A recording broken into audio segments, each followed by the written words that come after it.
नमस्कार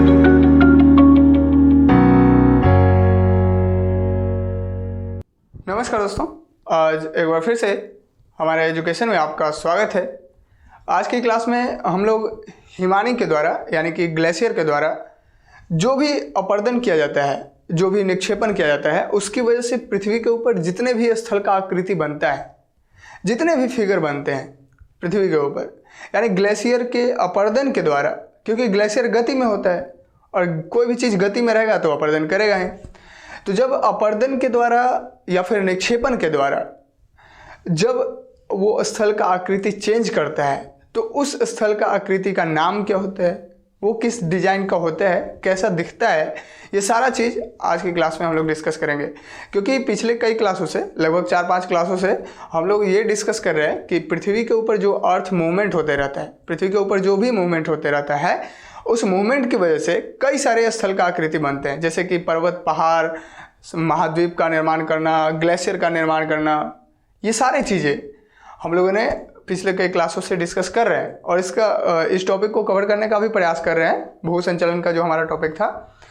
तो आज का उसी सीरीज से आज का जो हमारा क्लास है उसमें ये क्लास है कि हिमानी के द्वारा जो अपर्दन किया जाता है, हिमानी के द्वारा जो निक्षेपण किया जाता है, उसकी वजह से जो स्थल का आकृति बनता है पृथ्वी के ऊपर, उसके बारे में आज का हमारा पूरा चर्चा रहेगा। तो ज़्यादा देर ना करते हुए हम लोग क्लास को शुरू करते हैं। देखिए, सबसे पहला आज का जो हमारा टॉपिक है, तो वो हमारा टॉपिक है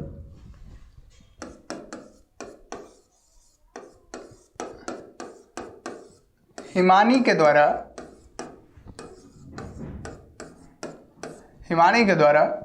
निर्मित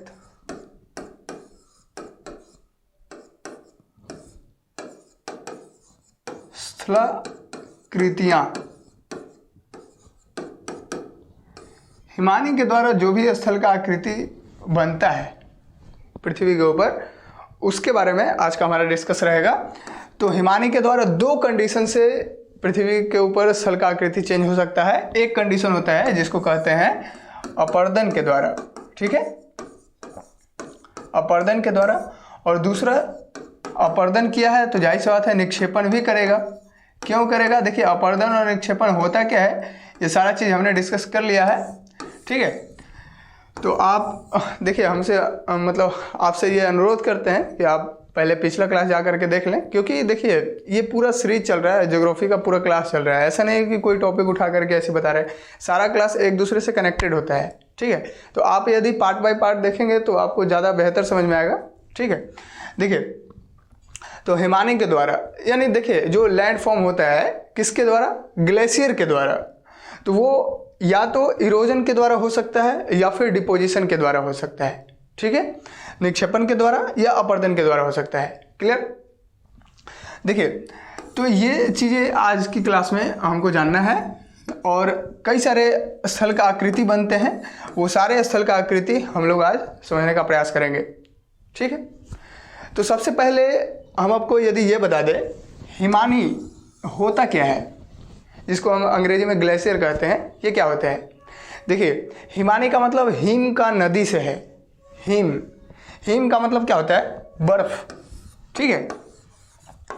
हिम का मतलब क्या होता है? बर्फ की बात कर रहे हैं हम, ठीक है, बर्फ की बात कर रहे हैं। यानी बर्फ तो आप समझ रहे होंगे, जो जल होता है, जल ऐसे लिक्विड के फॉर्म में होता है, वो जब ठोस अवस्था में हो जाता है तब वो बर्फ बन जाता है, उसी को हिम कहते हैं। और हिम जब वो बहुत सारा हो जाए, हिम का पूरा नदी ही बहने लगे, तो उसको कहते हैं हिमानी। क्लियर? उसी को ग्लेशियर कहते हैं। क्लियर? तो देखिए, हिमानी का मतलब है हिम की नदी से। क्लियर? तो हिमानी जो है, अब बर्फ का जो नदी है वो बहता है। तो जैसे देखिए, हमारा जल जो होता है, जैसे गंगा नदी है या ब्रह्मपुत्र नदी है या नील नदी है, ये जो फ्लो करता है तो ये लिक्विड के फॉर्म में फ्लो करता है, तो इसमें गति बहुत ज़्यादा होता है। क्लियर? लेकिन हिमानी बर्फ के फॉर्म में, ठोस अवस्था के फॉर्म में गति करता है। तो ये गति क्यों करता है? तो ये गति करता है गुरुत्वाकर्षण बल के कारण, ठीक है, गुरुत्वाकर्षण बल और दबाव के कारण, प्रेशर के कारण, ये दो कारण होते हैं जिसकी वजह से हिमानी में गति आता है। और वो गति इतना फास्ट नहीं होता, वो गति बहुत ही मंद होता है, बहुत ही मंद गति होता है। मंद गति कहने का मतलब बहुत ही धीरे धीरे चाल से चलता है, ठीक है, धीरे धीरे आगे बढ़ते जाता है। और जब कोई चीज़ गति में होगा, जाहिर सी बात है कोई भी चीज़, यदि हम गति में है, यदि आप गति में है, हमारा थॉट गति में है, हमारे विचार जिसकी बात कर रहे हैं हम, वो यदि गतिशील है, हम कोई भी काम कर रहे हैं गति में है, तो जाहिर सी बात है कुछ ना कुछ तो चेंजिंग करेंगे, कुछ ना कुछ बदलाव होगा। क्योंकि देखिए नेचर का भी ये रूल है, नेचर का भी ये रूल है कि परिवर्तन हमेशा होते रहना चाहिए, गतिशील रहना चाहिए। नहीं रहिएगा, देखिए इसमें दो तीन कंडीशन बन सकते हैं।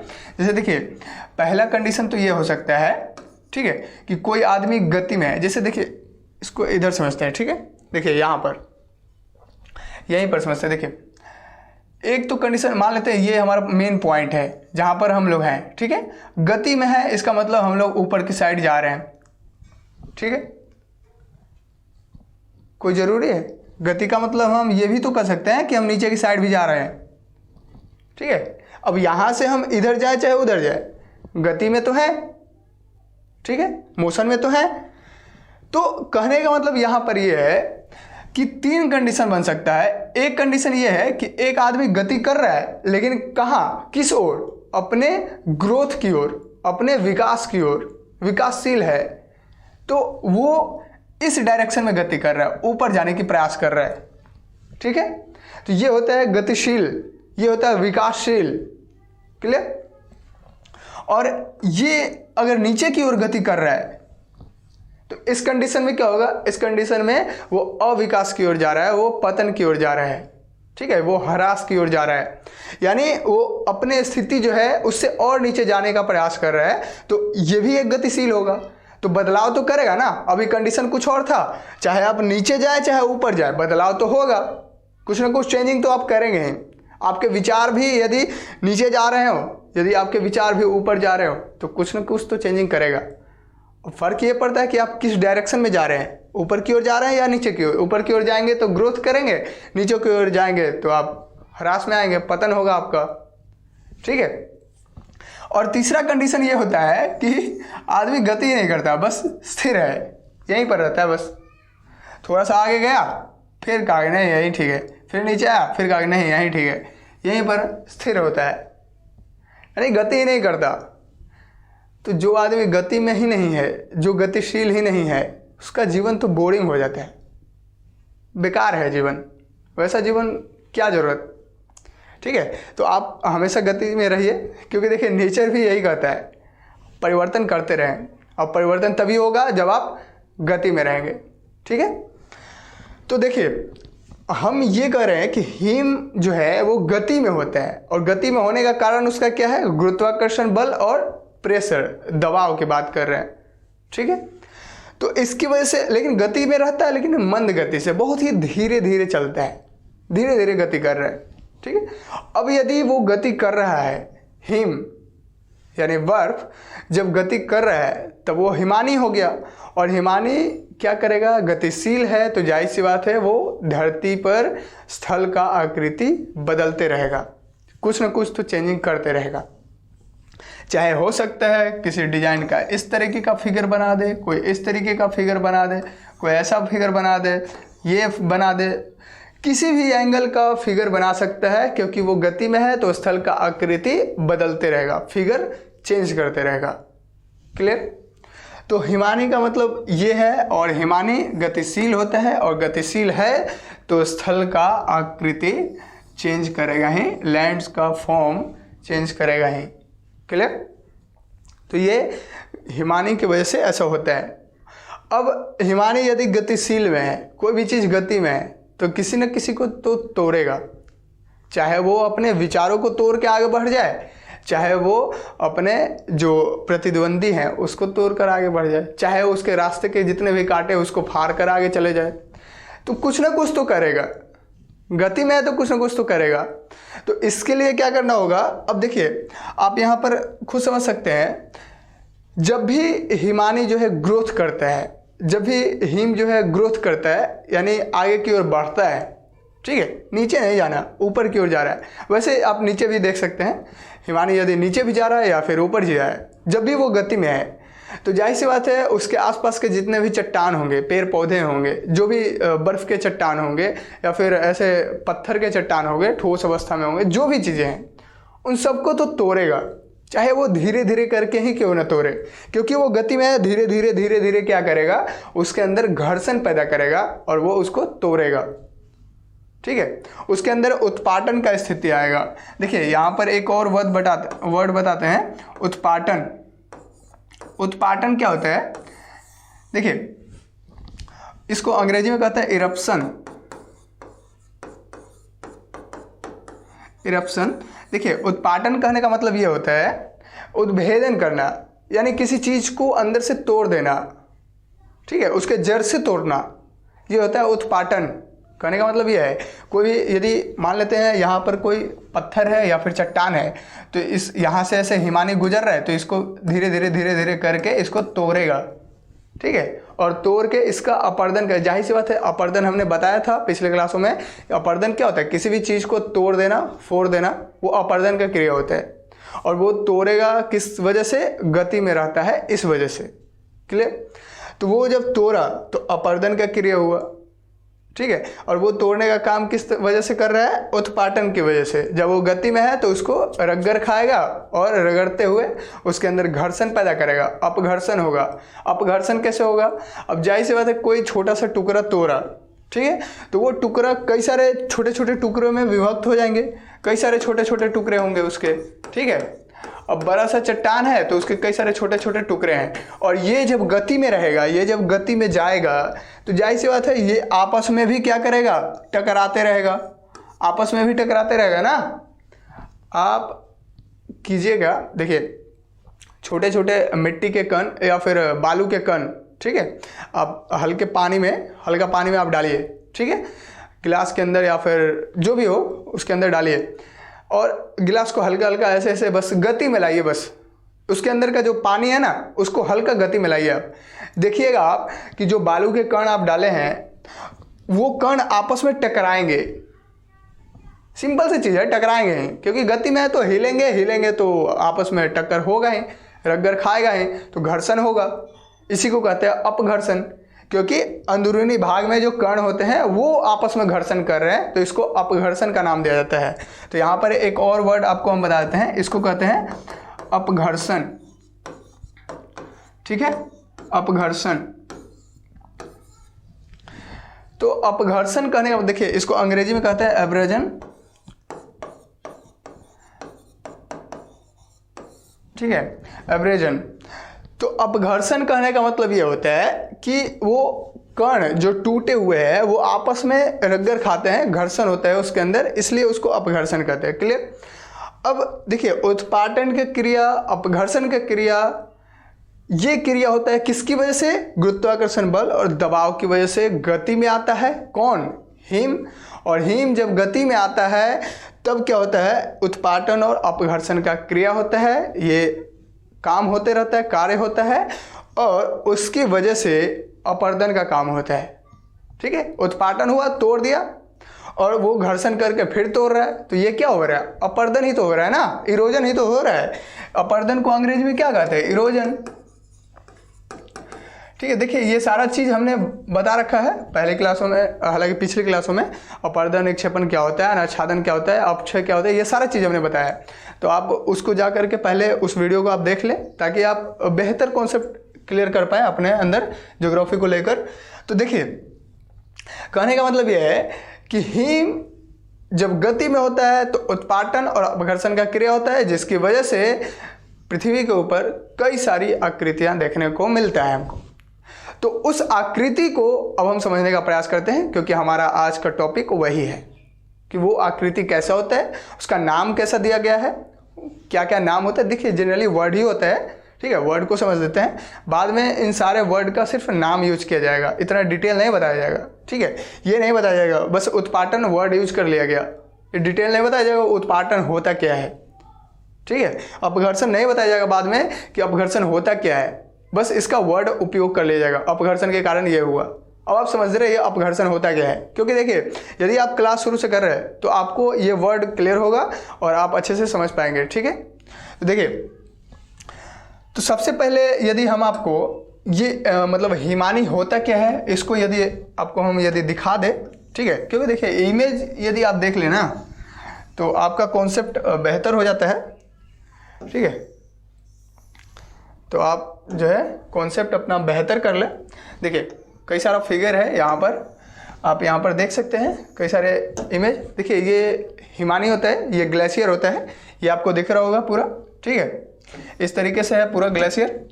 और भी ग्लेशियर आपको हम दिखाते हैं। देखिए ये जो ग्लेशियर है, ये देख सकते हैं आप किस तरीके से ये जो हिम का नदी है, ये हिम का नदी इस तरीके से ऐसे बहते रहता है, ठीक है।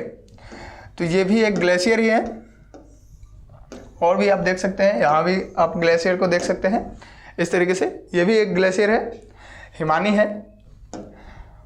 और एक फिगर आपको दिखाते हैं, देखिए ये भी ग्लेशियर ही है, ठीक है। ये समुद्र में जलमग्न है लेकिन है तो ग्लेशियर ही, ठीक है। तो ये भी फिगर था। एक और आपको जो है एक वीडियो के माध्यम से आपको दिखाते हैं थोड़ा सा, ठीक है। तो यहाँ भी आप देख सकते हैं, देखिए ये आप देख सकते हैं, ये भी एक ग्लेशियर है। ध्यान से इसको पहले देख ले फिर समझ ले इसको, ठीक है। देखिए क्लियर है, ये सारा ग्लेशियर होता है, क्लियर। तो ये ग्लेशियर है। तो अब जो हमारा टॉपिक है, अब टॉपिक को स्टार्ट करते हैं कि हिमानी के अपरदन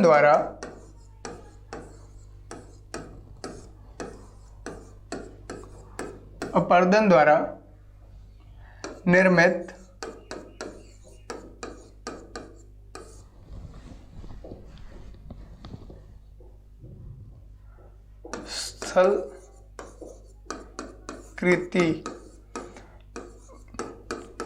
स्थलकृतियां। देखिए हिमानी जब अपरदन करता है, ठीक है, हिमानी जब अपरदन का काम करता है, इरोजन का काम करता है, तब जो लैंड का फॉर्म बनता है, तब जो स्थल का आकृति बनता है, उसको समझते हैं। तो इसको भी कई सारा पॉइंट में हम लोग समझ लेते हैं ताकि जल्दी समझ में आ जाए। देखिए सबसे पहला जो फिगर बनता है पृथ्वी के ऊपर, उसको कहते हैं यू शेप्ड वैली। देखिए इसको यू आकार का घाटी कहते हैं, ठीक है, यू आकार का घाटी, ठीक है। दूसरा इसको हिंदी में भी लिख देते हैं, यू आकार का घाटी, यू आकार का घाटी, ठीक है। यानी कहने का मतलब यह है, देखिए हिमानी, देखिए साथ साथ समझते जाते हैं, ठीक है। देखिए यू शेप्ड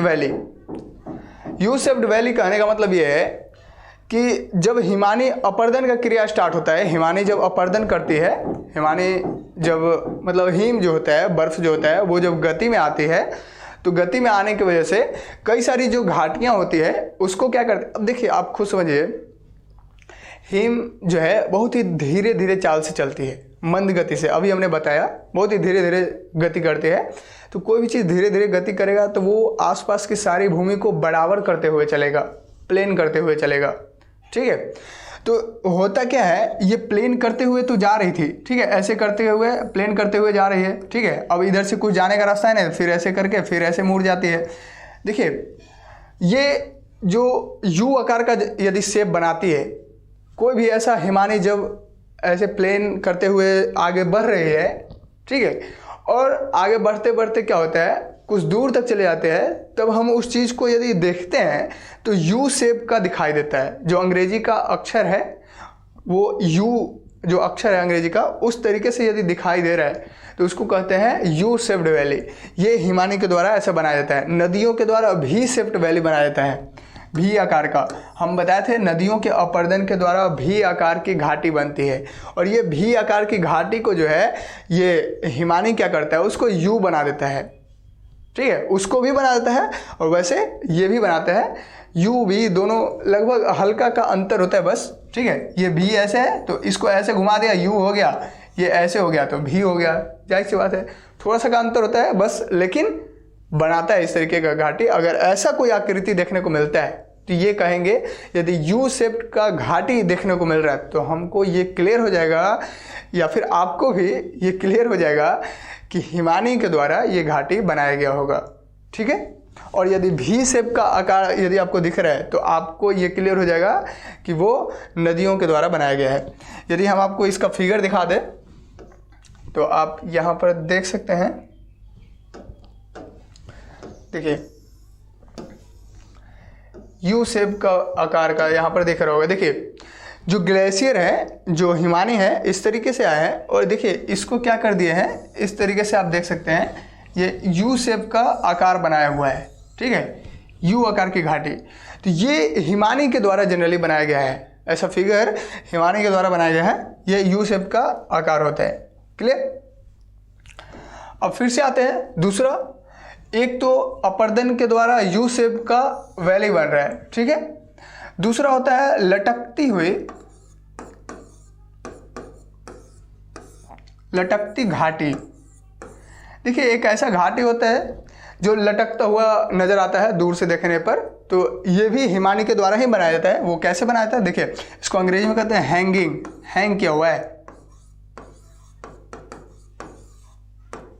ठीक है। तो हैंगिंग वैली की बात कर रहे हैं हम। देखिए इसमें क्या होता है, ये कैसे दिखा देता है, देखिए होता क्या है, जैसे ये क्या है, ये कोई पर्वत है, ठीक है, ये पर्वत है, तो इस पर्वत के ऊपर जो है यहाँ पर एक छोटा सा घाटी ऐसे दिखते हुए दिखाई देगा, छोटा सा घाटी यहाँ अटैच होते हुए दिखाई देगा। और यहाँ से कई सारी घाटी से जल नीचे भी गिरते रहते हैं, कई सारी घाटी बस वैसे ही अटैचिंग यहाँ पर दिखाई देंगे, बस अटैच हुए हुए, इतना सारा छोटा, तो लगता है जैसे लटका हुआ है उसी के ऊपर, ठीक है, इस तरीके से दिखाई देता है। अब देखिए कहने का मतलब ये है, ये होता कैसे, जैसे देखिए क्यों ऐसा प्रतीत होता है हमको, क्योंकि देखिए जो बड़ा घाटी होता है, जाहिर सी बात है वो बड़ा इसलिए है क्योंकि उसमें गहराई ज़्यादा है, ठीक है, हाइट ज़्यादा है तो बड़ा है, और गहराई ज़्यादा है तो जाहिर सी बात है उसमें हिम का मात्रा यानी बर्फ़ का मात्रा उस घाटी के अंदर ज़्यादा है। तो जब बर्फ़ का मात्रा उस घाटी के अंदर ज़्यादा है तो उसका गहराई भी ज़्यादा था, और गहराई ज़्यादा है तो उसको बड़ा घाटी कह रहे। और बड़ा घाटी में जब छोटा घाटी अटैच होता है, मिलता है, जाहिर सी बात है कोई भी बड़ा नदी के अंदर क्या होता है, छोटा नदी आकर के मिलता है, तो जो छोटा नदी आकर के मिल रहा है उसको सहायक नदी कहते हैं, ठीक है। तो ये सहायक घाटी यहाँ पर हो सकता है, हालांकि इसका नाम लटकती घाटी दिया जाता है, हैंगिंग वैली कहा जाता है इसको, ठीक है। ये कैसे होता है, देखिए ये इसका यदि हम आपको फिगर दिखा दें, देखिए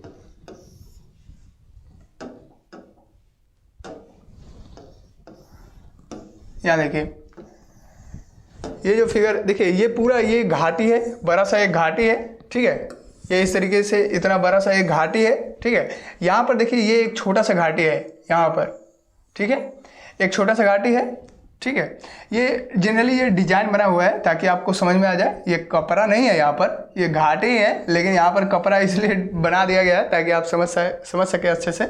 तो ये घाटी है, जैसे लगता है कि जैसे दूर से देखने पर लगता है कि लटका हुआ है, इस घाटी के ऊपर ये लटका हुआ है, ये घाटी, इसको कहते हैं लटकती घाटी। वैसे इस फिगर में यदि नहीं समझ में आ रहा तो और एक और फिगर है, उसको भी आप देख सकते हैं। देखिए यहाँ भी आप देख सकते हैं, देखिए ये एक घाटी है, ठीक है। अब इस घाटी के पास देखिए ये वाला जो एंगल, ये वाला जो घाटी है ये आपको दिख रहा होगा, और इसको बड़ा बनाते हैं। देखिए ये यहाँ देखिए ये जो आपको दिख रहा है ना, ये लटकता हुआ घाटी है, ठीक है, ये जो आपको दिख रहा है ये लटकता हुआ घाटी है। यहाँ देखिए ये एक छोटा सा ऐसे दिख रहा है, ये लटकता हुआ घाटी है। तो ये जो चीज़ें हैं, ये लटकता हुआ घाटी यही होता है, ठीक है। जो बड़े घाटी के पास जो है, जो बड़ा घाटी होता है उससे अटैच होता है। अब बड़ा घाटी है उससे अटैच हुआ है छोटा घाटी, तो वो देखने में लगता है कि लटका हुआ है, हैंगिंग किया हुआ है उस पर, ठीक है। तो दूसरा नंबर लटकती घाटी है, ठीक है। तीसरा जो फिगर बनता है अपर्दन के द्वारा उसको समझते हैं, उसको कहते हैं सर्क। तीसरा जो फिगर बना हुआ है उसका नाम होता है सर्क। अंग्रेजी में भी इसको सर्क ही बोला जाता है, ठीक है, अंग्रेजी में भी इसका नाम सर्क ही होता है। तो सर्क समझते हैं, सर्क क्या होता है। देखिए सर्क कहने का मतलब ये होता है, यहीं पर समझते हैं। देखिए सर्क कहने का मतलब एक ऐसा घाटी जो कुर्सी के जैसा हो। जैसे आप जो कुर्सी जैसे कि बैठते हैं तो ऐसे करके आराम से जो बैठते हैं ना, आराम करने वाला जो कुर्सी होता है जिसको आराम कुर्सी कहते हैं, ठीक है, इस तरीके से होता है ना कुर्सी, ऐसे होता है, इस तरीके से ऐसे कुर्सी होता है ना, ऐसे इस तरीके से कुर्सी बना होता है। तो ऐसा यदि फिगर बनता है हिमानी के अपर्दन के द्वारा, यदि कोई घाटी इस तरीके से दिखाई दे रहा है तो उसको कहते हैं सर्क। ये क्या होता है, ये सर्क होता है। क्लियर।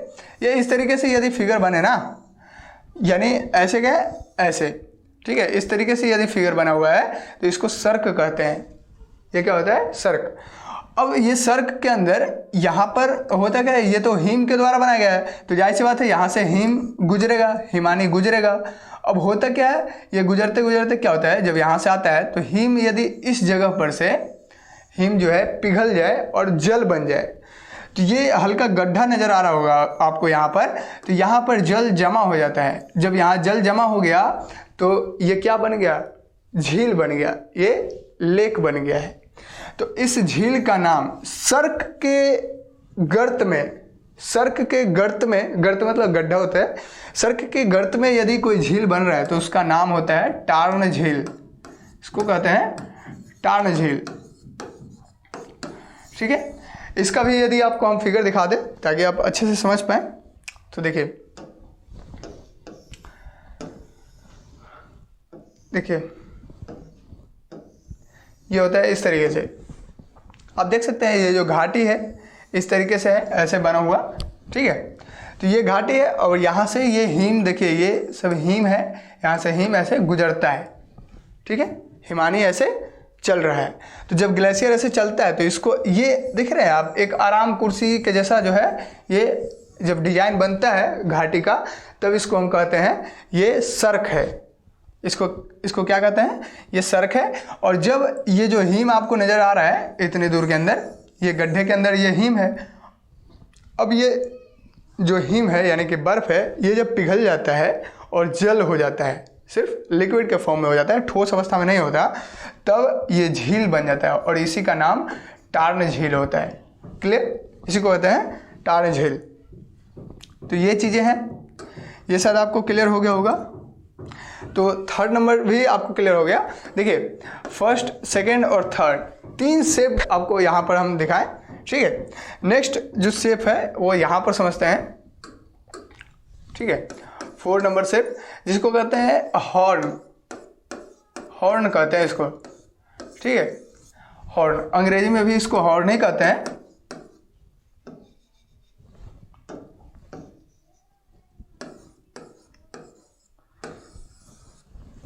देखिए हॉर्न कहने का मतलब, हॉर्न क्या होता है, ये भी एक स्थल का आकृति ही है, ये भी एक फिगर ही है।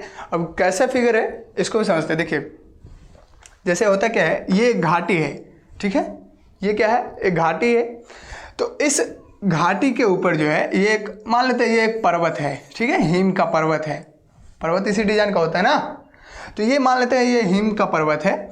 तो इसमें कई सारे सर्क अटैच हो जाते हैं, सर्क के जैसा ऐसे हो जाते हैं, ठीक है, कई सारे सर्क ऐसे हो जाते हैं।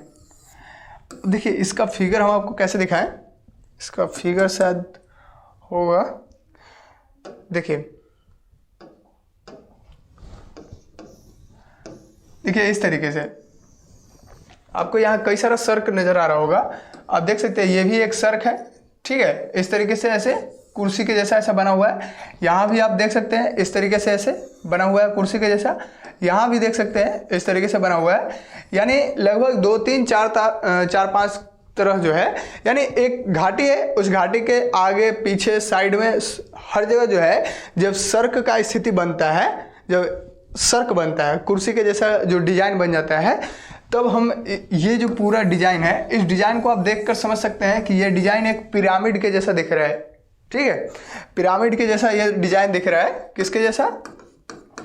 पिरामिड के जैसा। तो इसको हम कहते हैं क्या? ये हॉर्न है। ये क्या है? हॉर्न। इसको हॉर्न कहते हैं। क्यों? देखिए, जब ध्यान से समझिए, जब एक घाटी होता है, जब एक पर्वत है, घाटी छोड़िए, जब एक पर्वत है, उस पर्वत में जब सर्ग का स्थिति जो है इस साइड से भी और इस साइड से भी ऐसे बनता है, और बैक से भी और फ्रंट से भी, दो चारों तरफ से जो है जब सर्ग का स्थिति बनता है तब वो फिगर एक पिरामिड के जैसा देखने को मिलता है, और उसी पिरामिड का नाम हॉर्न कहा जाता है। ये हिमानी के द्वारा ऐसा होता है। क्लियर है? ये ग्लेशियर के द्वारा ऐसा होता है। तो ये क्लियर हो गया। अब समझिए, देखिए ये तो हॉर्न था, ठीक है। हॉर्न क्या होता है ये तो क्लियर हो गया। नेक्स्ट समझते हैं, इसको कहते हैं एरिट, ठीक है। एरिट इसका नाम होता है, अंग्रेजी में भी इसको एरिट ही कहते हैं। देखिए एरिट क्या होता है? अब जब कोई घाटी है, ठीक है, देखिए सॉरी, जब कोई पर्वत है,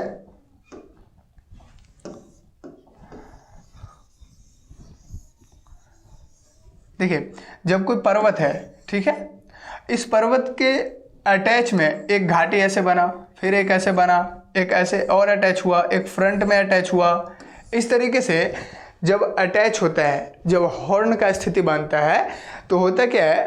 देखिए कोई भी चीज़, जैसे मान लेते हैं ये एक डब्बा है, ठीक है, और एक डब्बा इधर, और ये इसमें आकर के ऐसे अटैच हो गया, ठीक है, फिर एक डब्बा और इधर से आकर के अटैच हुआ, ठीक है, इसमें ऐसे कहते हैं, ठीक है। तो ये एक लाइन जैसा बन जाती है, ये एक मोटाई हो जाता है इसके अंदर। क्यों? क्योंकि इधर का भी कुछ क्वालिटी और इधर का भी कुछ क्वालिटी इसमें आकर के ऐड हुआ, तो इस पॉइंट पर एक मोटा सा लाइन जैसा डिनोट होता है। यहाँ भी एक मोटा सा डिजाइन जैसा बनता है, जिसका नाम एरिट रखते हैं हम लोग, ठीक है, उसको एरिट कहते हैं। अब ये जनरली देखिए, फिगर यदि आपको हम दिखा दें ना, तो आप अच्छे से समझ पाएंगे। देखिए एरिट का फिगर आपको हम दिखाते हैं।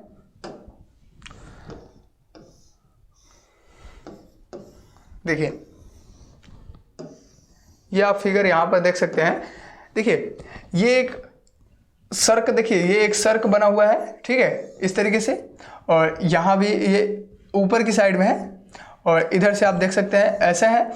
अब देखिए ये आपको यहाँ पर एक चीज़ दिख रहा होगा, एक ऐसे उठा हुआ भाग यहाँ पर ऐसे दिख रहा होगा, इस एंगल पर, यहाँ पर ऐसे ये एक उठा हुआ भाग आपको दिख रहा होगा यहाँ पर। इसी का नाम एरिट होता है, क्योंकि देखिए इधर का भी और इधर का भी दोनों आकर के यहाँ पर ऐसे मिल गया है। जब दो चीज़ आपस में ऐसे आकर के मिले हैं तो एक लाइन जैसा ऐसा ड्रॉ हो गया है, एक आरी के जैसा। आरी समझते हैं ना, खेत का जो आरी होता है, आरी के जैसा ऐसे डिजाइन बना हुआ है, ऐसे उठा हुआ भाग, उभरा हुआ भाग एक डिजाइन बन जाता है। इसी का नाम एरिट होता है। इसका सॉरी एरिट इसको कहते हैं, इसी का नाम एरिट होता है। क्लियर? यही एरिट होता है। यदि देखिए एक और चीज़ आपको हम दिखाते हैं, शायद इसमें समझ में आ जाए आपको, ठीक है। यहाँ पर आप देख सकते हैं, देखिए ये आपको फिगर ये दिख रहा होगा, ये जो फिगर है ये देख सकते हैं, ये एरिट ही है, ठीक है। एक इस साइड से और एक पीछे के साइड से दोनों आकर के इसमें अटैच हुआ, तो ये उठा हुआ भाग जैसे उठ गया है, ठीक है, तो ये एरिट होता है। ये आपको शायद फिगर ऐसे दिख रहा होगा, आप फिर से एक बार देख सकते हैं इसको, ठीक है, एक वीडियो के फॉर्मेट में है।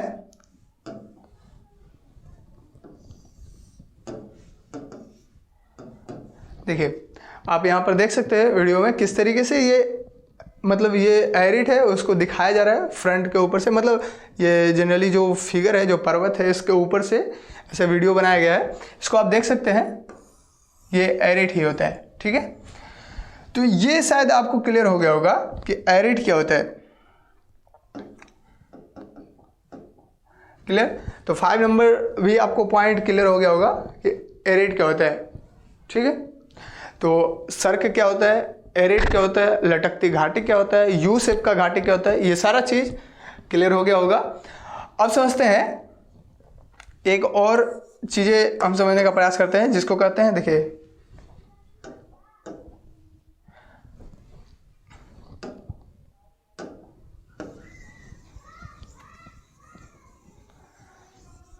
देखिए दैत्याकार, दैत्य के आकार का सोपान होता है, ठीक है, दैत्याकार सोपान इसको कहते हैं। या इसी के साथ एक और चीज समझते हैं, तथा पेटरनास्टर झील, पेटरनास्टर झील ये क्या होता है इसको भी समझते हैं, ठीक है। देखिए इसका जनरली ये पेटरनास्टर झील तो अंग्रेजी वर्ड ही है, पेटरनास्टर लेक इसको कहते हैं, ठीक है।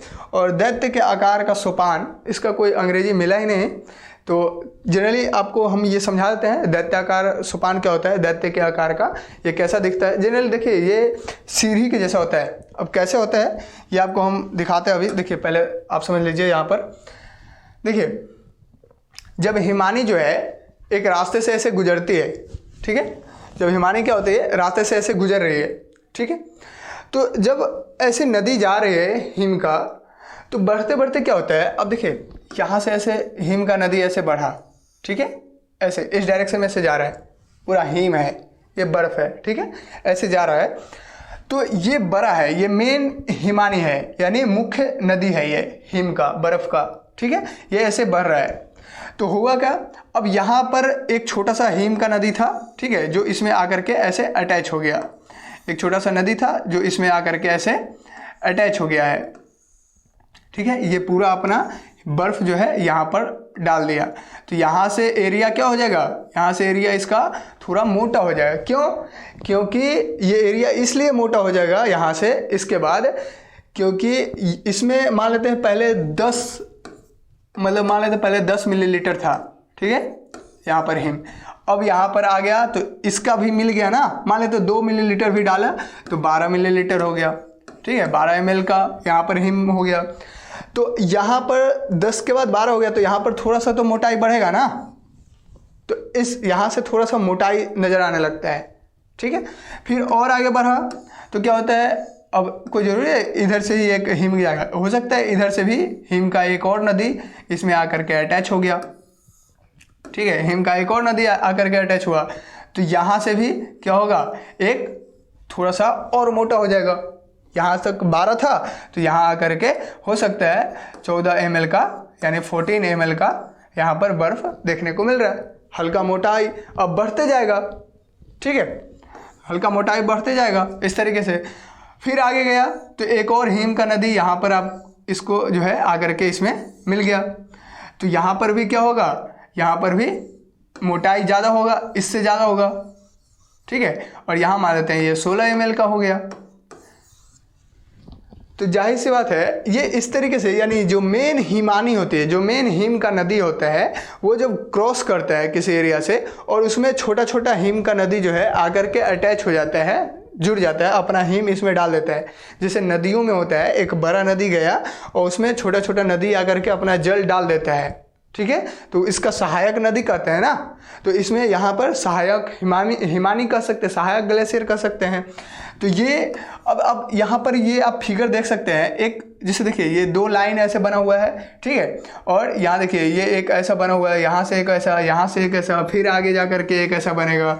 तो ये आपको एक सीढ़ी के जैसा दिख रहा होगा, सीढ़ी के जैसा, ये आपको कैसा दिख रहा होगा, सीढ़ी के जैसा आपको दिख रहा होगा, ठीक है।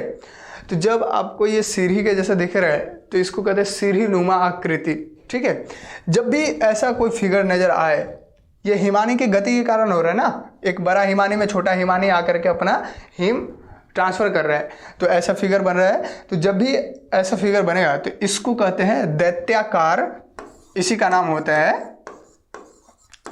दैत्याकार सोपान, ठीक है, दैत्याकार सोपान, ठीक है, दैत्य के आकार का, हमेशा बढ़ता ही जा रहा है, बंद नहीं होता। और ये भी नहीं है कि अभी पतला है तो हर जगह पतला होगा, यहाँ पतला, यहाँ मोटा, और मोटा और मोटा और मोटा, ऐसे करके वो बढ़ते जा रहा है। क्लियर है? तो ये दैत्य आकार का सोपान होता है, इसी को कहते हैं। अब होता क्या है कि भविष्य में क्या हुआ, अब इसका जो हिम था, इसके अंदर जो बर्फ था वो पिघल गया, अब वो जल बन गया इतनी दूर के अंदर, तो ये क्या हो गया, झील बन गया। यहाँ भी क्या हुआ, ये भी क्या बन गया, झील बन गया। बर्फ पिघलेगा, पानी हुआ, झील बन गया। यहाँ भी झील बन गया। तो इस तरीके से एक झील, दो झील, तीन झील, ऐसे करके झील बनते जाता है। तो इसी का नाम होता है पेटरनास्टर झील। ठीक है, इसी का नाम क्या होता है, पेटरनास्टर झील, इसी को कहते हैं। जब दैत्याकार सोपान के अंदर जब झील बनता है तो उसका नाम पेटरनास्टर झील कहते हैं। इसका भी फिगर आपको हम दिखाते हैं, हालांकि फिगर पता नहीं, देखिए ये फिगर से आपको शायद क्लियर हो गया होगा। देखिए आप यहाँ पर देख सकते हैं, ये एक ऐसा झील बना हुआ है, ये एक ऐसा झील बना हुआ है, ये एक ऐसा झील बना हुआ है। ठीक है, और ये देखिए, ये आपको एक ऐसा बना हुआ दिख रहा है, फिर ये एक ऐसा बना हुआ दिख रहा है, फिर यहाँ पर एक दिखेगा, और इसको ऐसे मिलाते हैं, देख सकते हैं आप, एक सीढ़ी के जैसा आपको यहाँ दिख रहा होगा। ठीक है, ये एक ऐसा, ये आपको सीढ़ी के जैसा ऐसा दिख रहा होगा।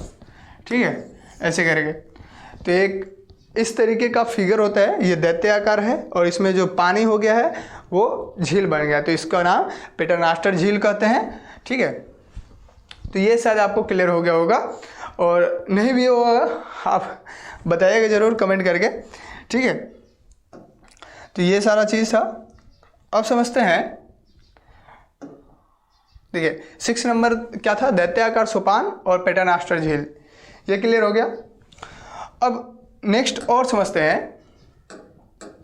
देखिए 7 नंबर जो फिगर बनेगा वो बनता है भेड़शिला। इसका नाम क्या देते हैं हम लोग, भेड़शिला इसको कहते हैं, या फिर कई जगह जो है इसको भेड़ पीठ ऐसा कहा जाता है, भेड़ पीठ शैल इसका नाम दिया जाता है। एक ऐसा पत्थर जो भेड़ के पीठ के जैसा दिखाई दे, वो इस तरीके से इसका नाम दिया जाता है। भेड़शिला भी कह सकते हैं, भेड़ पीठ शैल भी कहते हैं। ठीक है, इसको अंग्रेजी में कहते हैं रॉस माउंटनी, रॉस माउंटनी, ये इसका फिगर, ये इसका अंग्रेजी वर्ड है। और जिन्हें देखिए, ये आप वर्ड से समझ सकते हैं, भेड़ के पीठ के जैसा कोई शैल दिखाई दे, यानी पत्थर यानी चट्टान दिखाई दे, उसको कहते हैं भेड़शिला। ठीक है, ये इसका फिगर कैसे बनता है, देखिए कहने का मतलब ये है कि जब कोई यहाँ पर मान लेते हैं ये ऐसे है, ठीक है, कोई ऐसा चट्टान है, ठीक है, कोई ऐसा टीला है, तो जब हिमानी जो है यानी हिम का जो नदी है जब इस पर चढ़ता है, ठीक है, तो चढ़ता है तो क्या करता है, अब चढ़ रहा है तो धीरे धीरे चढ़ेगा, तो क्या करता है, धीरे धीरे चलने का मतलब वो उसको प्लेन करते हुए जाता है। क्या करता है, प्लेन कर देता है, तो एकदम चिकना बना देता है। जब चढ़ना है ना तो इसको एकदम चिकना बना देता है। क्लियर। और जैसे यहाँ से उतरने का प्रयास करता है तो इसको ऐसे ऊबड़ खाबड़ जैसा ऐसे बना देता है। ठीक है, क्यों, क्योंकि स्पीड में होता है, तो स्पीड में होता है तो कभी ज़्यादा तोड़ दिया, कभी कम तोड़ा, कभी फिर तोड़ा, ऐसे करके कर देता है काम। तो ये इस तरीके से होता है, जैसे ऐसे गया और फिर ऐसे करते ऐसे बने, ऐसे इस तरीके से डिजाइन इसका बन जाता है। ठीक है, और इधर से जाता है तो एकदम चिकन बना देता है, ठीक है, प्लेन बना देता है। और इधर से जब उतरता है तो इस तरीके का फिगर बना देता है, तोड़ देता है ना, क्योंकि स्पीड ज़्यादा है तो तोड़ देगा, चिकन बनाएगा नहीं उसको, मतलब प्लेन बनाएगा ही नहीं। तो दूर से देखने पर यह लगता है जैसे भेड़ बैठा हुआ है। क्या बैठा हुआ है, भेड़ बैठा हुआ है। दूर से देखने पर ऐसा फिगर देखने को मिलता है, इसलिए इसका नाम भेड़शिला कहते हैं, रॉस माउंटनी कहते हैं। अब देखिए, कहने का मतलब ये है, ये ऐसा नाम क्यों दिया जाता होगा, आप खुद समझे ना। ये फिगर जनरली कहाँ बनता होगा, ये फिगर पर्वतीय इलाका में, ठीक है। यानी देखिए, कहने का मतलब, देखिए एक चीज़ आपको हम ये बता दें, हमने जब बताया था कि ये हमारा पृथ्वी है, ठीक है, ये भूमध्य रेखा है, ये कर्क रेखा है और ये मकर रेखा है, ठीक है। तो ये 90 डिग्री तक अक्षांशीय रेखा होते हैं, इधर भी 90 डिग्री तक होता है, ठीक है। ये 0 डिग्री यहाँ से स्टार्ट होता है और इधर भी 90 तक जाता है और इधर भी 90 तक जाता है। क्लियर। ये 23.5 डिग्री का होता है और ये भी 23.5 डिग्री का होता है, ठीक है।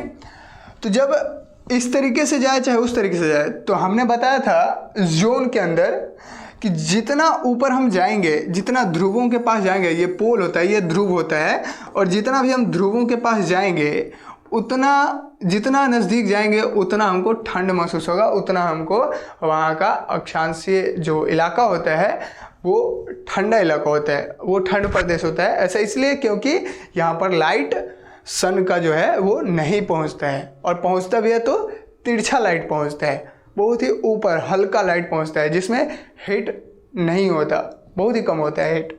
ठीक है, तो इस इलाके में क्या होगा, जाहिर सी बात है इस इलाके में ग्लेशियर होगा, जाहिर सी बात है इस इलाके में भी ग्लेशियर होगा, हिमानी होगा, क्योंकि ठंडा इलाका है।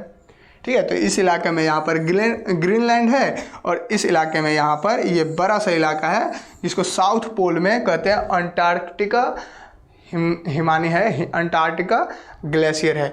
देखिए, यदि हम आपको ये बता दें कि हिमानी भी कई तरीके के हो सकते हैं। ठीक है, हिमानी का यदि हम आपको पार्ट बता दें, यहाँ पर हिमानी यानी कि ग्लेशियर, ग्लेशियर का यदि हम आपको पार्ट बताएं तो एक होता है महाद्वीपीय ग्लेशियर,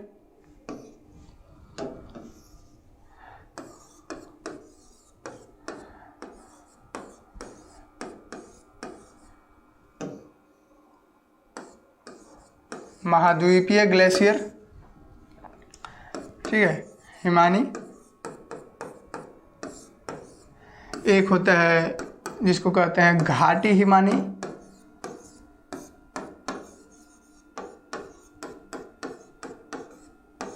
और एक और यहाँ पर लिख सकते हैं, हालांकि इसी में हो सकता है, इसी को मिला करके ही लिखते हैं, अलग से क्या लिखना, इसी में यहाँ पर स्लैश मार के लिखते हैं। देखिए, इसको कहते हैं पर्वतपदीय ग्लेशियर, पर्वतपदीय हिमानी।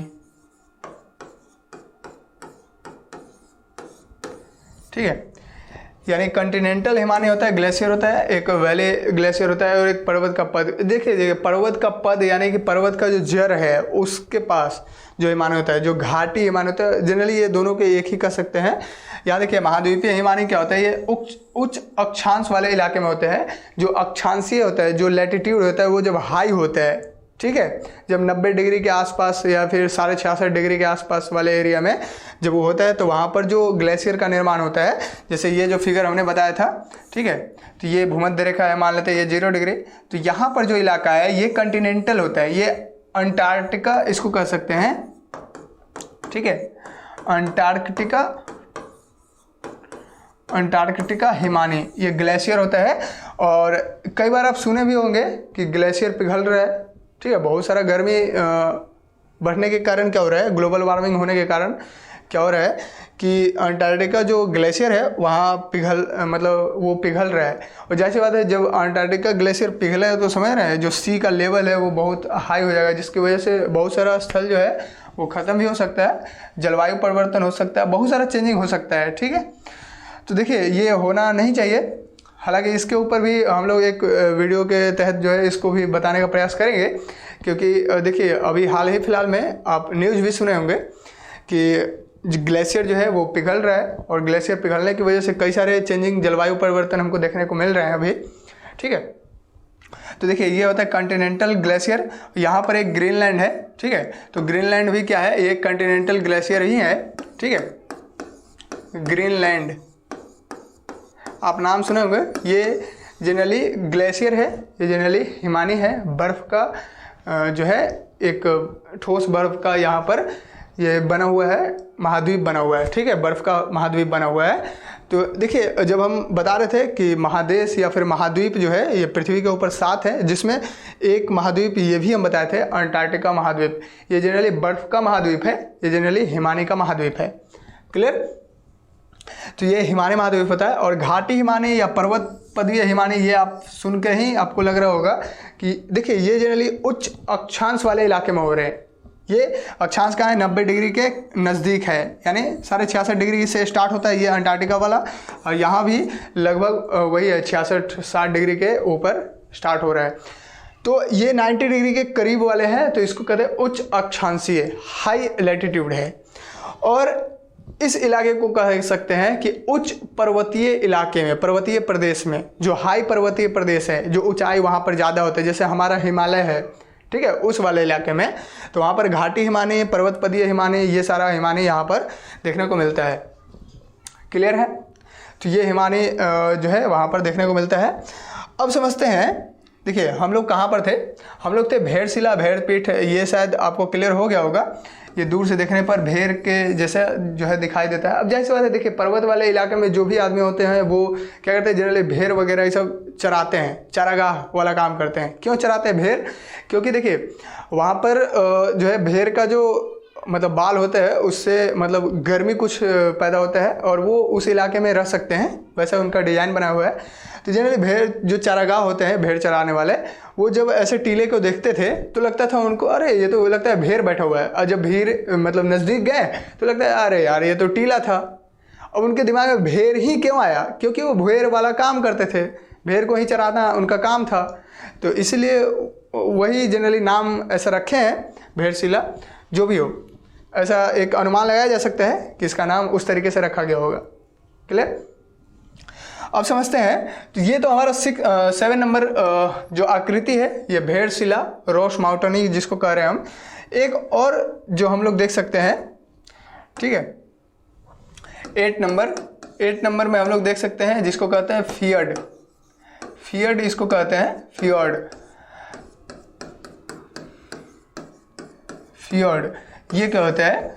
देखिए ये होता है जनरली, अब देखिए भेड़शिला आपको तो दिखाई नहीं, पहले भेड़शिला आप देख सकते हैं। यहाँ पर भेड़शिला आपको दिखाते हैं पहले। देखिए ये जो आकृति आपको नज़र आ रहा है, आप यहाँ पर देख सकते हैं। देखिए इस तरीके से यहाँ से जब हिमानी ऊपर चढ़ा तो इस साइड वाला प्लेन बना दिया है, एकदम चिकना बना दिया है, ठीक है। और जैसे ही यहाँ से उतरना स्टार्ट हुआ तो देखिए इसको ऊबड़ खाबड़ के जैसा ऐसे बना दिया है, ठीक है। तो ये हिमानी का वजह से हो गया है, ठीक है। और ये ऊबड़ खाबड़ बनाया है तो जाहिर सी बात है ये आपको दूर से देखने पर लगता है कि जैसे भेड़ बैठा हुआ है, ठीक है। तो इसलिए इसको जो है भेड़शिला का नाम दिया जाता है, ठीक है। तो ये हो गया। एक और फिगर इसी में आपको हम दिखाते हैं, देखिए कैसा देखने को मिलता है। ये आप यहाँ पर ये देख सकते हैं।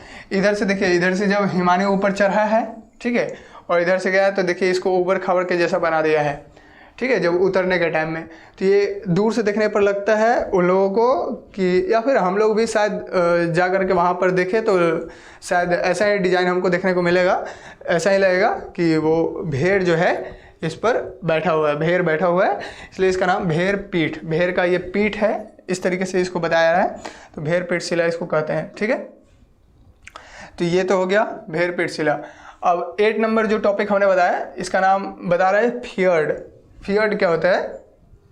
देखिए फियर्ड जनरली होता क्या है कि जब हिमानी जो है, जैसे मान लेते हैं ये पर्वत है, ठीक है, ये पर्वत है, तो हिमानी जो है जब यहाँ से उतर के आती है, ठीक है, और इसको जो है ऐसे काटती हुई आगे बढ़ जाती है, ठीक है, इसको काटती हुई आगे बढ़ जाती है, तो यहाँ जनरली ये समुद्र में जलमग्न होती है, समुद्र में अपना मिला देती है पूरा जल। ये जनरली कॉन्टिनेंटल जो हिमानी होता है उसी के पास, महाद्वीपीय हिमानी जो होता है उसी से ये फियर्ड का आकृति बनता है।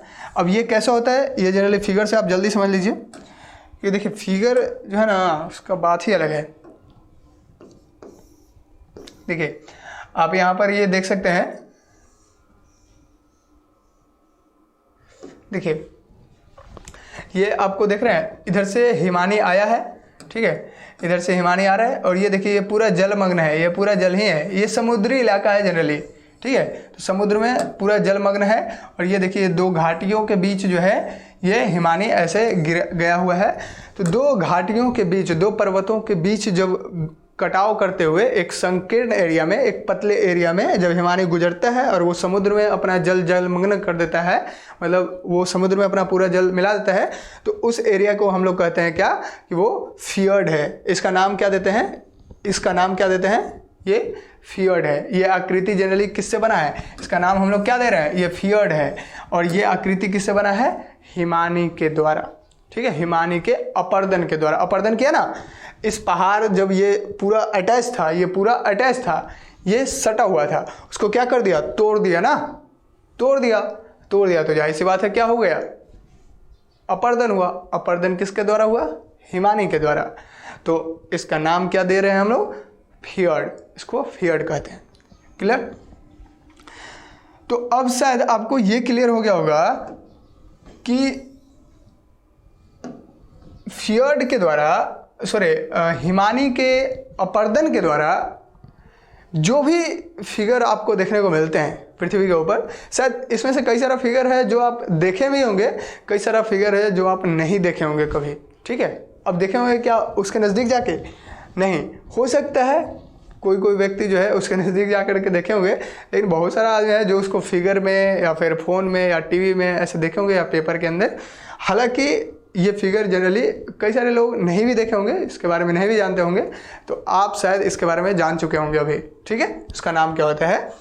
अब एक और फिगर आपको हम दिखाते हैं। हालांकि ये फियर्ड कर सकते हैं ऐसे, हालांकि ये भी आप यहाँ पर देख सकते हैं। देखिए, अब यहाँ देख सकते हैं ये जो हिमानी है ये क्या हो रहा है, ये समुद्र में अपना जल गिरा रहा है।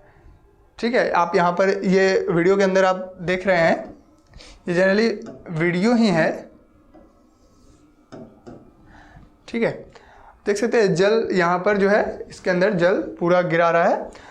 देखिए, ये जनरली वीडियो हो या फोटो हो, ये हम इसलिए दिखाते हैं ताकि आप एक अच्छे से इमेजिन कर पाएँ कि किस तरीके से हिमानी जो है, ये कॉन्टिनेंटल हिमानी है, ये देख सकते हैं आप, पूरा बर्फ़ है, ये नदी के अंदर, समुद्र के अंदर गिर रहा है।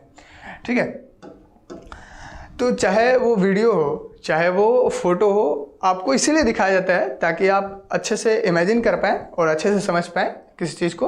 ठीक है, मतलब ये गलतियाँ ना हो।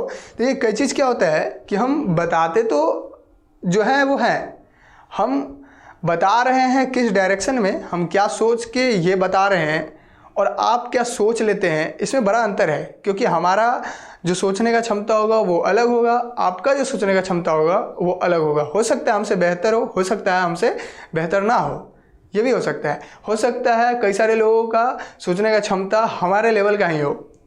तो इस तरीके से क्या होता है कि हम उस चीज़ को समझते हैं, अपने भाव, अपने संस्कार के अनुसार, हम अपने माहौल के अनुसार किसी भी चीज़ को समझते हैं।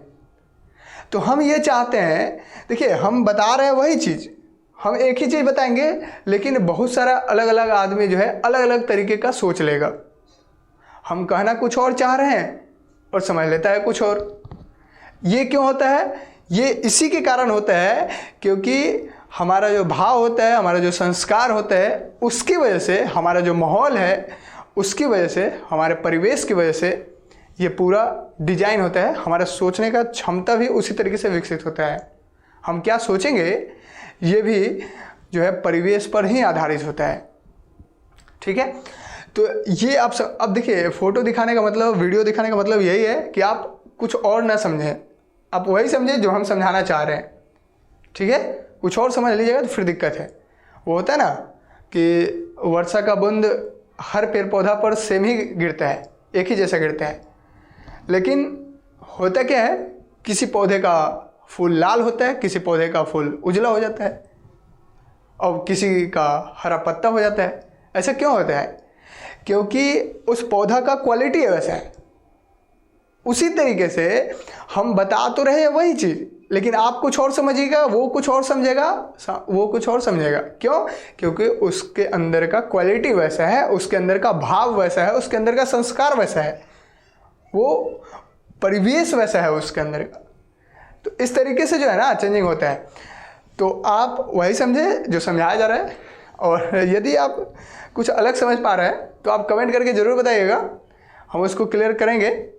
ठीक है, तो देखिए अब नेक्स्ट समझते हैं। देखिए अभी तक हमने ये समझा कि हिमानी के द्वारा, यानी जो हिम होता है, जो बर्फ़ होता है, बर्फ़ जब गति में होता है तो कुछ ना कुछ चेंजिंग करता है, उस चेंजिंग के द्वारा अपर्दन होता है। वो गति में होगा तो अपर्दन करेगा, अपर्दन होगा तो चेंजिंग होगा। तो अपर्दन का क्रिया के कारण क्या क्या चेंजिंग होता है, किस किस तरीके का आकृति बनता है स्थल के ऊपर, वो हमने अभी डिस्कस कर लिया। ठीक है, अब हम लोग समझते हैं कि हिमानी के द्वारा, यानी कि ग्लेशियर के द्वारा जो अपर्दन किया हुआ चीज़ है, जाहिर सी बात है कोई चीज़ तोड़ा है तो उसको ले जा करके कहीं ना कहीं तो रखेगा। ठीक है, कहीं ना कहीं तो रखेगा ना। यदि हम गाड़ी में पेट्रोल डला रहे हैं तो उसका उपयोग तो करेंगे ही, ऐसे ही रखेंगे तो नहीं, कहीं ना कहीं गाड़ी को मकाएंगे ही, ले करके घूमेंगे। ठीक है, कहीं ना कहीं तो जाएंगे।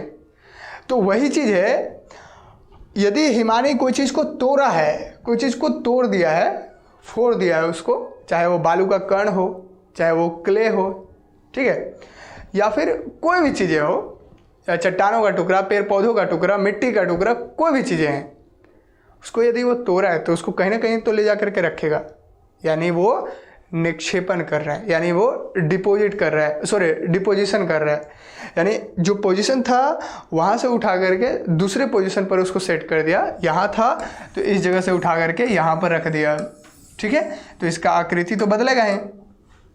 अब आकृति ऐसा बदलेगा तो अब हम इस आकृति को भी समझते हैं कि हिमानी के निक्षेपण के द्वारा क्या क्या आकृतियाँ बनती है, उसको भी समझते हैं, ठीक है। हिमानी के निक्षेपण के द्वारा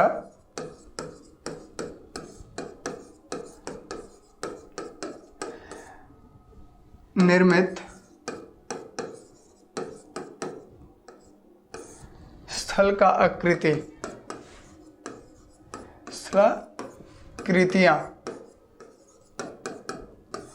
ठीक है। हिमानी के निक्षेपण के द्वारा स्थल का आकृति, इसको समझते हैं ये कैसा होता है। देखिए तो इसमें भी कुछ कुछ समझ लेते हैं क्या क्या बनता है।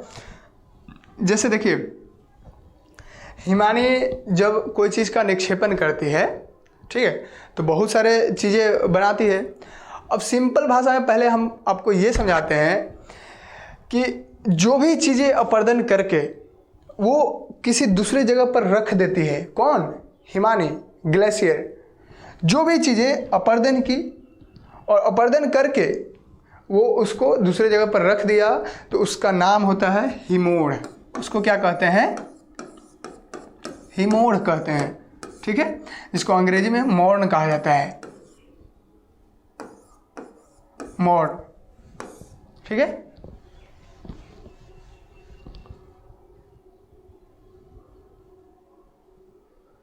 शायद इसका अंग्रेजी में इसको मॉर्न ही कहा जाता है, ठीक है। अब देखिए ये जनरली हिमोड़ है, ठीक है। हिमोड़ क्या होता है? हिमानी जब कोई चीज़ निक्षेप अपर्दन करके उसका जब निक्षेपित करती है उसको, तब उसको हम हिमोड़ कहते हैं, ठीक है। तो हिमोड़ का भी आपको हम यहाँ पर फिगर दिखा सकते हैं। हिमोड़ का भी आप फिगर यहाँ पर देख सकते हैं।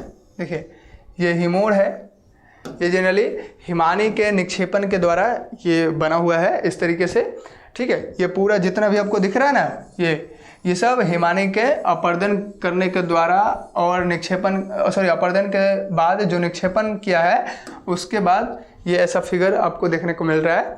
ये हिमोड़ होता है। ये क्या होता है? मॉर्न होता है। इसको अंग्रेजी में मॉर्न कहते हैं। तो ये हिमोड़ है। अब देखिए हिमोड़ तो आप समझ गए, ठीक है। अब हम समझते हैं कि स्थल का आकृति निक्षेपण के बाद क्या क्या बनता है देखने को, उसको समझते हैं। तो इसमें सबसे पहला जो आकृति बनता है वो होता है टील मैदान। इसका नाम क्या देते हैं हम लोग? टील मैदान, ठीक है। इसको अंग्रेजी में भी टील ही कहा जाता है, ठीक है। टील प्लेन इसको कह सकते हैं। अब देखिए यार टील ग्लेशियर का नाम भी इसको देते हैं क्योंकि ग्लेशियर के द्वारा ही बनाया गया है ना। अब देखिए टील मैदान क्या होता है? जनरली होता क्या है कि जब भी हिमानी जो है अपर्दन करने के बाद जो हिमोड़ बना है, ठीक है, हिमोड़ जो अभी बता रहे हैं ना, जो हिमानी अपर्दन करती है और अपर्दन करने के बाद जो चीज़ें निक्षेपित कर देती है, तो निक्षेपित करने के बाद जो भी फिगर बनता है उसको हिमोड़ कह रहे हैं, ठीक है। अब वो फिगर यदि समतल मैदान के जैसा बन जाए, अब वो फिगर यदि समतल मैदान के जैसा बन जाए तो उसको हम क्या कहते हैं, ठीक है। देखिए बीच में फिर से लाइन कट हो गया, कोई बात नहीं, हम लोग समझ लेते हैं। वैसे भी हम लोग कहाँ पर थे? यहाँ पर थे कि हिमानी के निक्षेपण के द्वारा, हिमानी के निक्षेपण के द्वारा जो भी स्थल का आकृति बनता है, जो भी लैंड फॉर्म होता है, उसमें हम लोग बता रहे थे कि पहला नंबर पॉइंट है जिसको हम लोग कहते हैं टील मैदान, ठीक है। इसका नाम क्या दे रहे हैं? टील मैदान। इसको अंग्रेजी में भी टील प्लेन ही कहते हैं, ठीक है। ये हम बता रहे थे।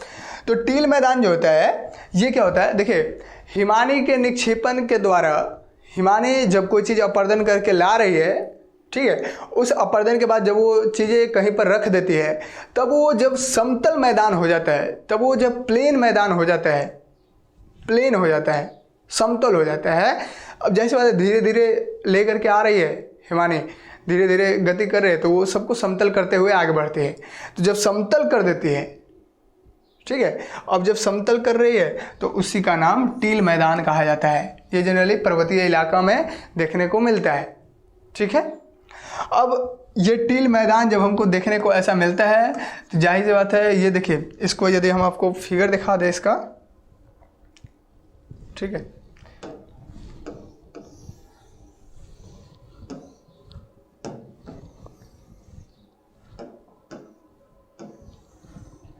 देखिए आप यहाँ पर देख सकते हैं, ये हिमानी जो है इसको किस तरीके से आप देख सकते हैं, ये पूरा इलाका समतल के जैसा है, देख सकते हैं। और यहाँ पर देखिए आप ये भी देख सकते हैं, ये घास उगा हुआ है, ठीक है।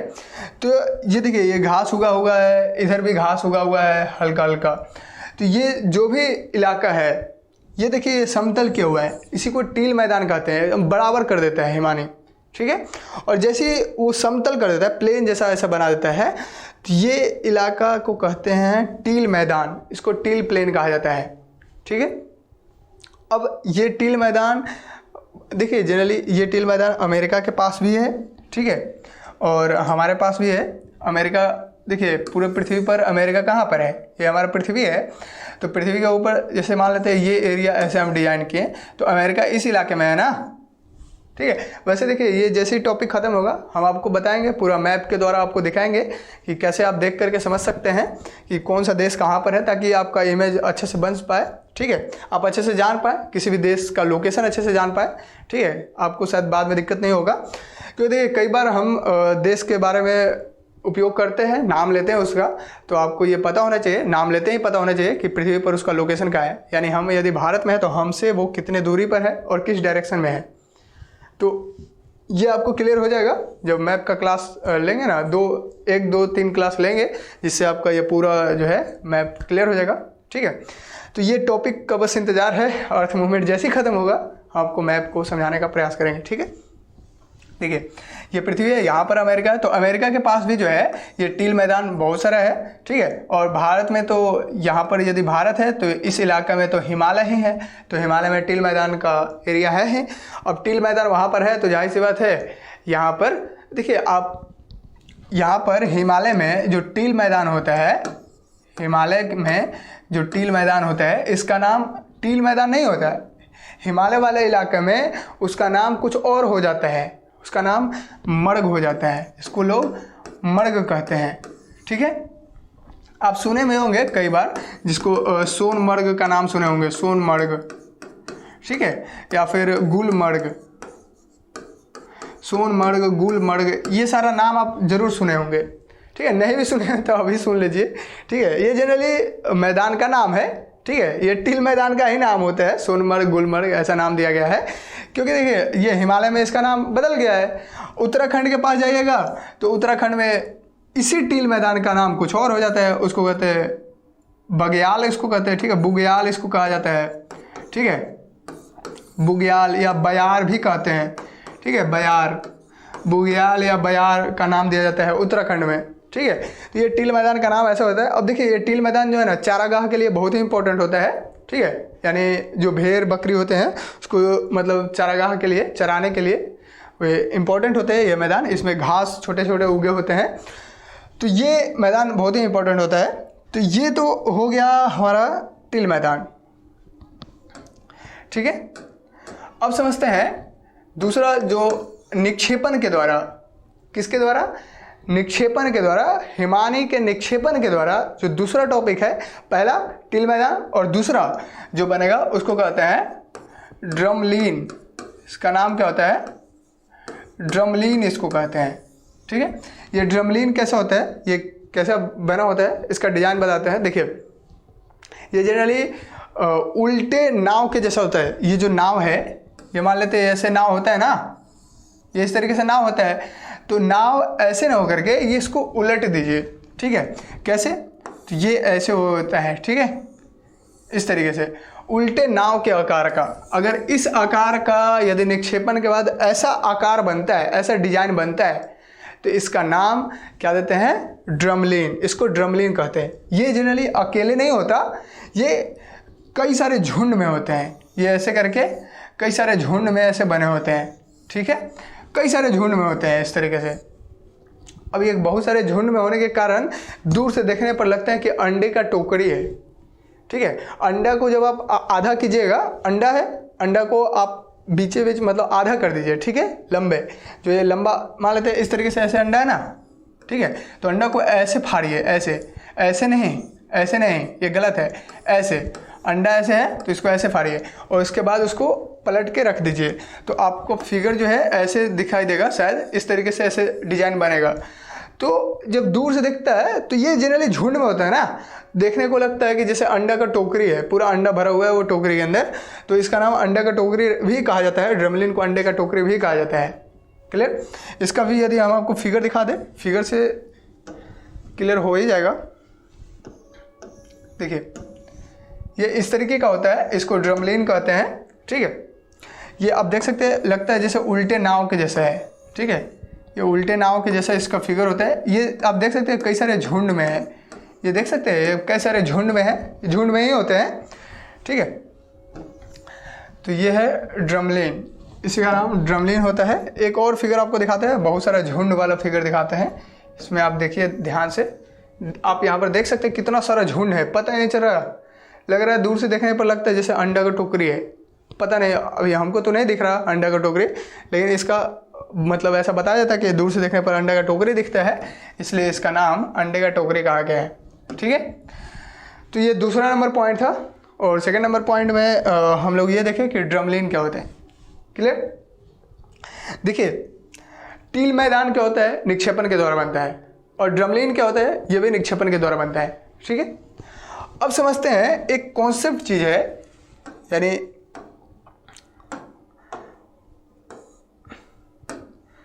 ठीक है, अब जो भी चीज़ है, जैसे एक चीज़ और समझते हैं, ठीक है, थर्ड नंबर पॉइंट में। देखिए इसमें दो कंडीशन होता है, एक ही चीज़ में दो कंडीशन बनता है। जैसे देखिए होता क्या है कि जब हिमानी जो है ठंडी इलाके से, जैसे बात है हिमानी ठंडा इलाके में होगा, बर्फ़ ठंडा इलाकों में होगा, उच्च अक्षांशीय प्रदेश में या फिर उच्च पर्वतीय प्रदेश के अंदर।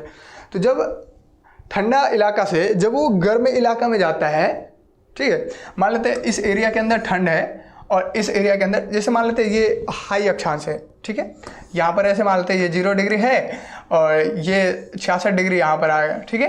तो ये अक्षांशीय इलाका है, उच्च अक्षांशीय इलाका। अब जैसे यहाँ से ऐसे क्रॉस करेगा, ठीक है, ये उच्च अक्षांशीय से क्या हो गया है, गर्म इलाके वाले एरिया में आ रहा है ना, ठंड वाले इलाका से गर्म वाले इलाके में आ गया।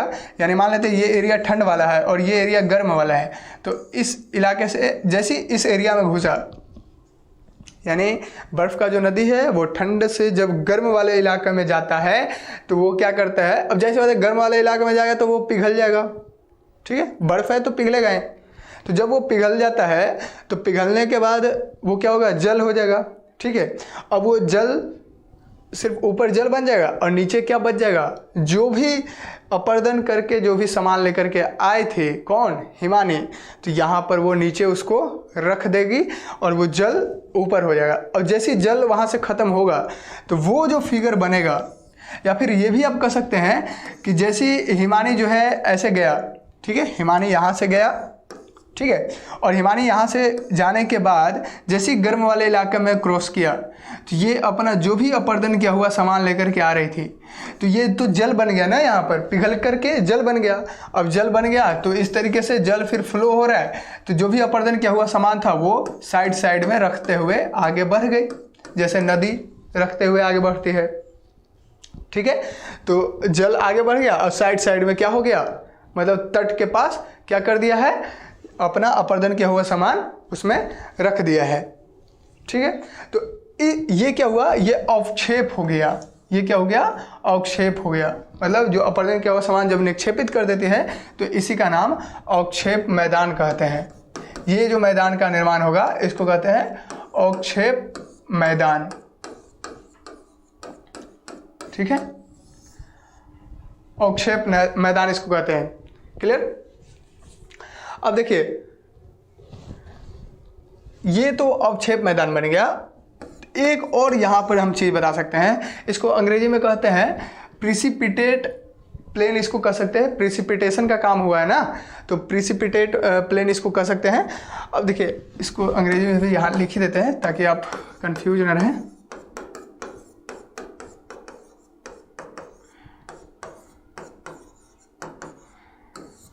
प्रिसिपिटेट प्लेन हो गया या अवक्षेप मैदान इसको कहते हैं। अवक्षेप मैदान आप ध्यान से समझिए कैसा होता है, जब हिमानी ठंड इलाके से गर्म इलाके में जाती है, ठीक है, तो ठंड में बर्फ थी, जैसे गर्म इलाके में गई तो वो पिघल करके जल बन गई, और जल जैसी बना तो जो अपर्दन किया हुआ सामान लेकर के आ रही थी वो जल आगे फ्लो करके आगे बढ़ता गया, और जो अपर्दन किया हुआ सामान था वो तट के पास ऐसे रखते हुए आगे बढ़ गई।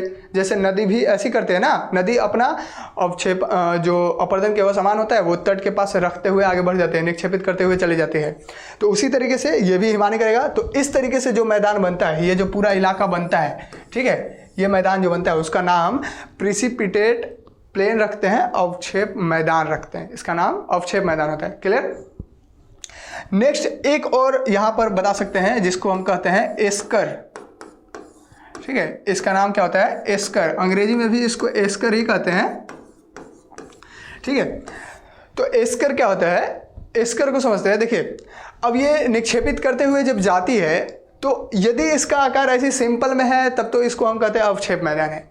यदि इसका आकार जो निक्षेपित करते हुए गए, इसका आकार यदि एस के आकार का हो, ऐसे, ठीक है, इस तरीके से ऐसे इस आकार में जाए, यानी सांप के जैसा, वैसे एस्कर है तो एस के आकार का आप समझ सकते हैं। एस अंग्रेजी का जो एस वर्ड होता है, इस तरीके से एस के आकार का यदि हो या फिर सांप के आकार का हो तो इस तरीके के मैदान को हम कहते हैं एस्कर। इसका नाम क्या होता है, एस्कर। इस सबका इसका फिगर दिखाते हैं आपको पहले हम। देखिए ये है एस्कर, ये आपको यहाँ पर दिख सकता है।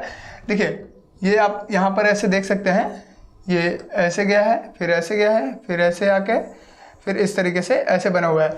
तो ये आप देख सकते हैं ये एस के आकार का ऐसे डिजाइन बना हुआ है जिसका नाम हम लोग एस्कर रखते हैं। ये हिमानी के द्वारा ऐसा बनता है, ठीक है। तो ये सारा चीज़ क्लियर हो गया, ठीक है। देखिए कहने का मतलब यह है कि जितना भी चीज़ आज हमने डिस्कस किया है, जैसे आज का जो भी क्लास था उसमें हम लोगों ने क्या डिस्कस किया कि हिमानी के द्वारा, हिम के द्वारा जो भी चीज़ें, मतलब हिम के निक्षेपण के द्वारा, अपर्दन के द्वारा जो भी स्थल का आकृति बनता है पृथ्वी के ऊपर, उसको आज हम समझने का प्रयास किए थे। तो कल की क्लास में हम लोग ये कोशिश करेंगे कि वायु के द्वारा, क्योंकि देखिए नदियों के द्वारा जो अपर्दन और निक्षेपण के द्वारा जो भी बनता है फिगर स्थल का, उसको तो हमने समझ लिया। अब हम लोग समझेंगे हिमानी के द्वारा, आज हमने समझ ही लिया। अब हम लोग समझने का प्रयास करेंगे कि वायु के द्वारा अपर्दन से और निक्षेपण से कैसा कैसा फिगर बनता है, इसको आज हम समझने का प्रयास करें। आज नहीं, सॉरी, कल समझने का प्रयास करेंगे, ठीक है। तो मिलते हैं फिर नेक्स्ट क्लास में।